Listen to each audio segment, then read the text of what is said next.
Hi everyone, my name is Shishan and today I will introduce Bruce Pascoe to you.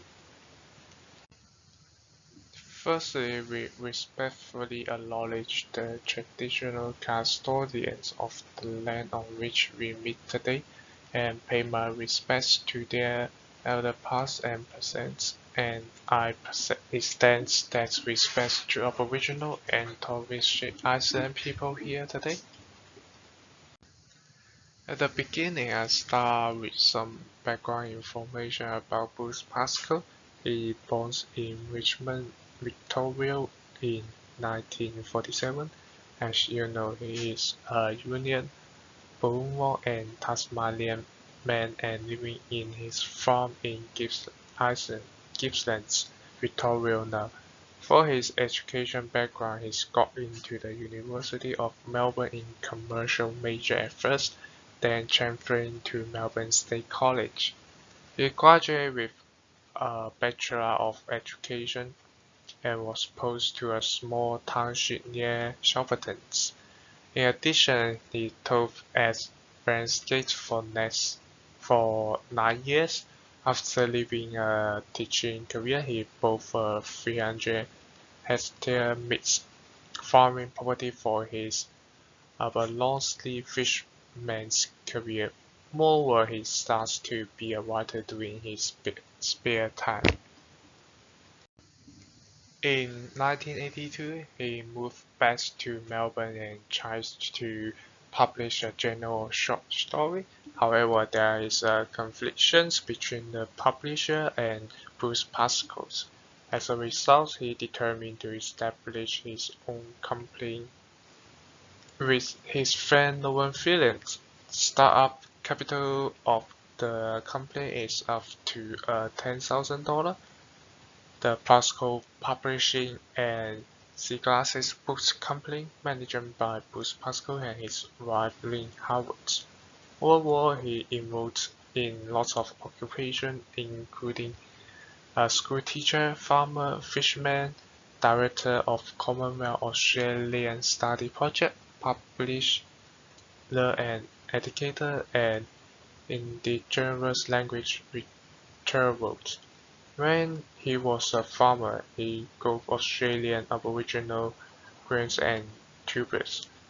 He is a famous of Aboriginal Australian writer and writes a lot of literature, fiction, non-fiction, poetry, essay, and children literature. As roles of publisher and editor, the Australian short stories quarterly magazine was stayed responsible by him and conducted for 16 years. From 1982 to 1998, this magazine published all forms of short stories, including well-known and new writers, which respectively has Helen Gamma, Julian Meyer, and Tim Milton. In terms of commercial assets, the first terms of magazine closely sold out 20,000 prints. It brings it to John Winters with David Foster of Australian Literature Awards in 1998 and winner of the Radio National Short Story Competition in 1998. During his uh, author career, he wins a lot of achievements. In addition, he has published total 36 books, including Dark Amy, which won the New South Wales Premier Award for Literature in 2016, and Young Dark Amy, which won both the Booksellers Association Prize and the CBCA Non-Fiction Awards in 2020. Bruce's books includes the short story collection Night Animals and the novel Force and historical work Convention Grams, and the last the children book Forces in a Firehose. Bruce Pascoe has published widely in both adult and young adult literature. He has won numerous awards, including the Children's Book Council of Australia European Note Award for Young Dark Emus, New South Wales Principal Books for the Year Award in 2016 for the Dark Emus and the Prize Masters Literature Award for Young Adult Fiction for Fox Dogs in 2013. In 2018, Bruce was awarded the Australian Council Awards for Lifetime Achievement in Literature. When Dark Emu was published in 2014, Bruce became a household name. Today I want to focus on the Dark Emu and explain to you what is the main idea of this book.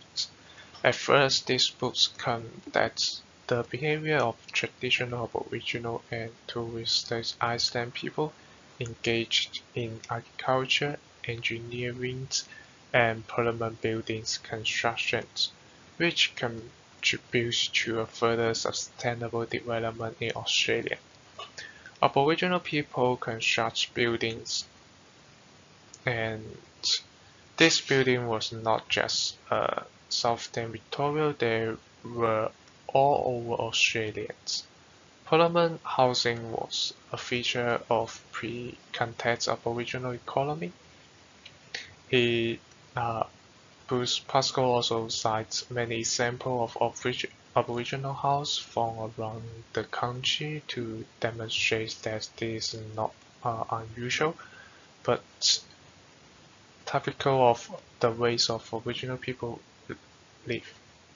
It's taught about its process who show Aboriginal building so big they could fit 13 to 14 people inside.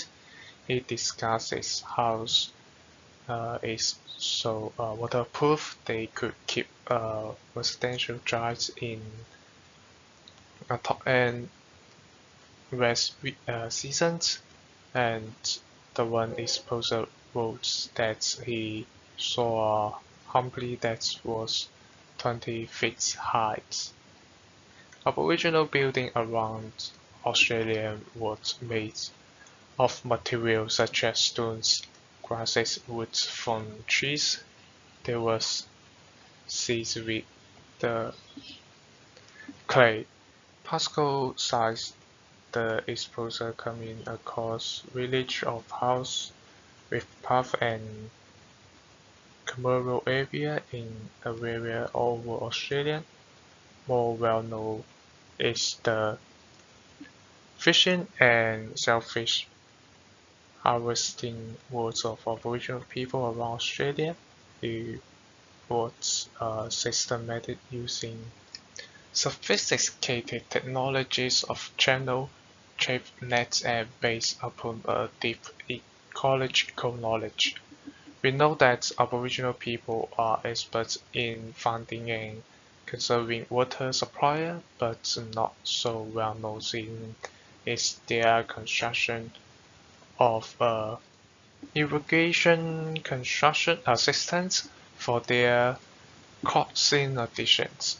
The first published in 2014 challenged the claim that the colonial Australian Aboriginal people were only hunters and gatherers. Bruce Pascoe as writers want to overthrow the labels of hunter and gatherers and argue that is a imitation of early settler accounts and other sources provide evidence of agriculture, engineering, and village of permanent housing in traditional Aboriginal society. He argued that for hundreds of years there has been a fail to inform Australians of the success and achievement of Aboriginal culture for land management to agriculture, irrigations, and the construction of houses. And the books won Books of the Year at the New South where Premier Literature Awards uh, mentioned again, and was widely praised for popularizing past research on the complexity of Aboriginal economy. However, a new opinion on hunter and gatherers of these books attracts controversy and comments due to attempting to rebut the colonial myths that have was to justify these positions.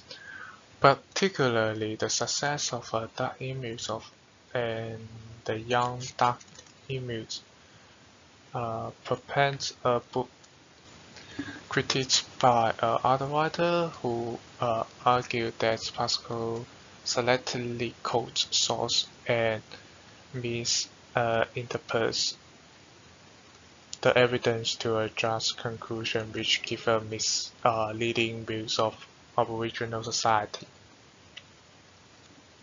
In 2020, Dark Email was allowed to documentary films of will be made for television by Blackfear Films, co-written by the Pascoe. There's other famous literature written by Bruce Pascoe. In terms of Force and Dogs, the main character in his 1988 novel Force is a fugitive searching for his original identity and home. The book deals with issues such as Aboriginal death custody, in custody, discrimination, and land rights, as well as blending Aboriginal traditional with contemporary life and education. And move to the convincing grounds. It is described in the published as books for all Australians as antidotes to the Great Australian inability to deal respectfully with the national construct Indigenous past. And the last one, first Australian, actually, the Pascoe features in the award-winning documentary series, which rise on the SBS television in 2008. In terms of family and ancestry background, Bruce Pascoe grew up in a poor working-class family, and his father is Alfred Van Pascoe, and his remote inhabitant. In addition, Bruce Pascoe's mother is Gorwil Pascoe, who won a gold medal in longboard at 1980s Paralympics. During Bruce Pascoe's childhood, he lived on the King's Island, where his father's workplace. When he was 10 years old, his family moved to Mornington, Victoria for 2 years. After that, they moved again to the Melbourne suburbs of Fortnite. At the same time, with forming a company, he's also married with a woman in 1982 and have a daughter whose name is Marine Pascoe. In the same year, he married to Lin Hao, as well as having a son named is Jack Pascoe. They live with 2 children at Gypsy Point, Far East Gibbs Island in Victoria. Until 2017, Pascoe and Howard separated because his late life missions to pursue farming further ancestry's background, Pascoe thought at first that he was only a British emphasis, but he starts to discover his emphasis when he comes to 30 ages.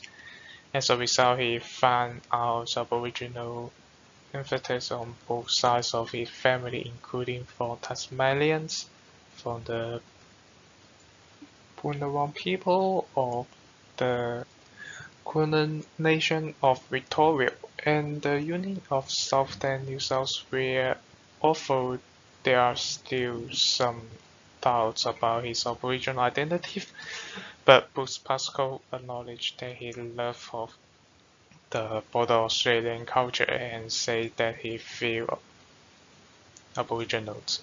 In terms of Aboriginal identity, has said it doesn't matter about the color of your skin, it's about how deeply uh, embedded you are in the culture.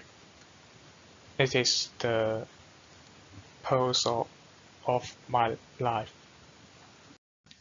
In recently, Pascoe as a country fire affirmative authority volunteer was involved in as the bushfire between 2019 and 2020 in Australia. He battled the bushfire near Malakuta in January 2020. He went to the New South Wales to help out there before returning to Malakuta.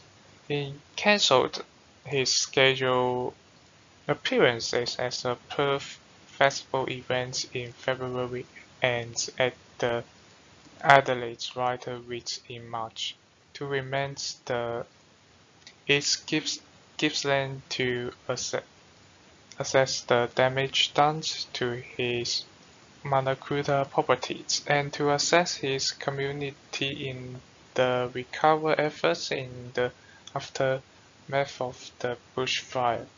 Since August 2020, he has been enterprise professional in Indigenous agriculture at the University of Melbourne. Pascoe was appointed a role within a School of Agriculture and Food designed to build a knowledge and understanding of Indigenous agriculture within the faculty and to grow engagement and research activity in this area.